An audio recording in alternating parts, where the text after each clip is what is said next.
quantum field is a wild beast that perplexes even the most astute minds. It seems to fluctuate back and forth between free will and determinism. Its rhythm is nonlinear, and it unfolds frequently in an unpredictable fashion. One could hardly grasp that the universe's editing software, to seamlessly splicing and pasting together the strip of film before us, is when we blink our eyes. If we are anything, even before human, we are quantum animals. So today I'm going to be covering the quantum field of timelines. What exactly is a timeline and how you can master being at the cause and not the effect end of quantum mechanics, therefore becoming a master of this reality. And we can do this by first understanding that the quantum field is made up of pure potential that is expressed as waveforms. Our consciousness acts as an antenna that translates these waveforms into what's known as interference patterns, and then once more into particles that make up everything in the physical world, including ourselves. But providing the raw materials for reality is not where the magic of waveforms stop. They also shape an infinite number of past, present, and futures, since they accommodate all possibility. We call these past, present, and futures a timeline. For anyone who is familiar with the Mandela effect, that is one of the most common examples of memories being carried over from a prior timeline we were on into the timeline we currently occupy. We are shifting timelines more often than not, and many anomalies are left as the artifacts of this. With the quantum field consisting of limitless potential, the way it even knows what timeline to activate and to materialize is through a feedback loop. In fact, when you're operating at this level of reality, it's so ambiguous you will need a feedback loop to guide the output. And the guiding force that tells this feedback loop what to produce is the choices we make. Our actions are what the feedback loop, and therefore reality, is responding to. So to illustrate this, the field starts off as countless possibilities that begin to narrow into probabilities through the choices we make. These probabilities are like vibrational momentum building up, much like an ocean wave. These probabilities continue to drop off and further narrow the more we focus our choices until probability turns into actuality, which is what has manifested. And this process happens every single moment. So let's say we choose to venture down a path of awakening our consciousness. The quantum field organizes a new trajectory with the full unfoldment of that choice, containing all possibilities and all probabilities. So the more conscious we become, the more we are reinforcing the timelines that reflect that choice. What this does is establish a feedback loop between us and all of the potential future versions of ourselves that we are aligning with. And through this feedback loop, the potential future versions of ourselves send us the resources we would require in order to actualize them. This is also reflected in the ancient wisdom, you cannot travel the path until you become the path itself. Your choices now are already activating potential future versions of yourself. There are multiple versions of reality on Earth, and we are constantly aligning, otherwise known as jumping, timelines, whether we are conscious of it or not. So we can look at timelines a few different ways. We have personal timelines and collective timelines.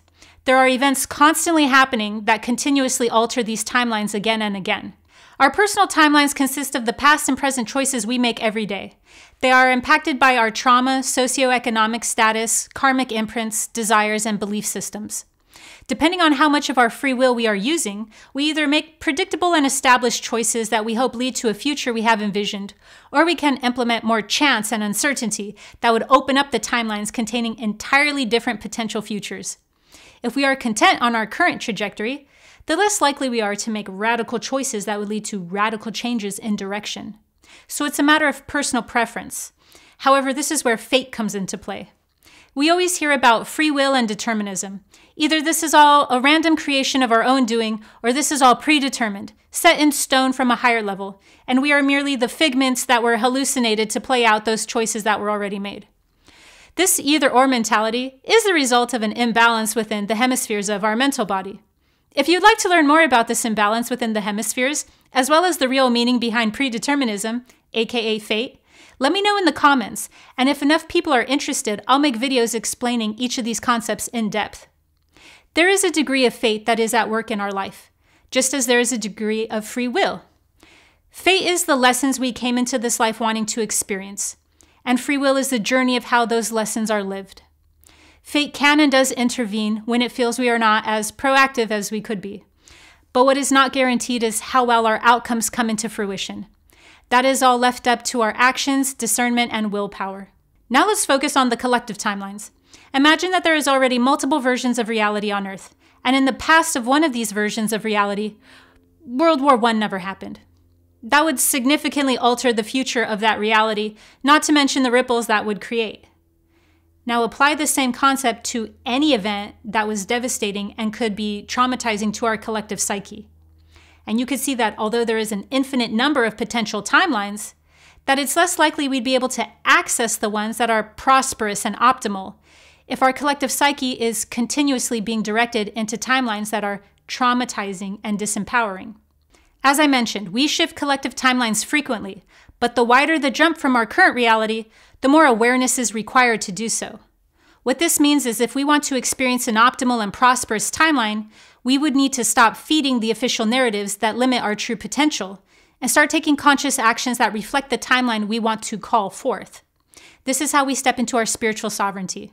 To give you an example of how much our environment affects the input to our feedback loop, let's say the media for 6 months straight, on repeat, were blasting us with the message that celestial bodies were coming towards Earth at a rate that would accelerate our DNA. We would all, in 6 months, be flying around like Superman.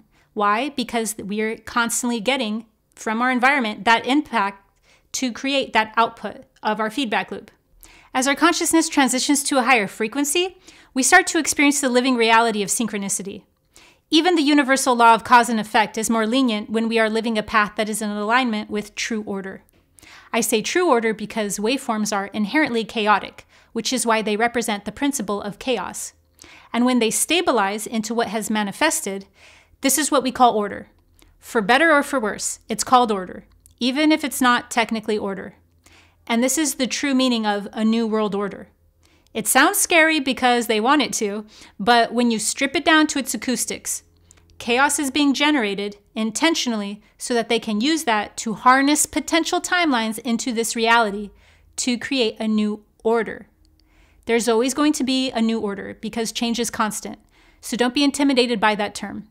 Instead, know that you can also make a new world order as well. All we're doing is turning chaos, which is the quantum field of pure potential, into the manifest, which is order.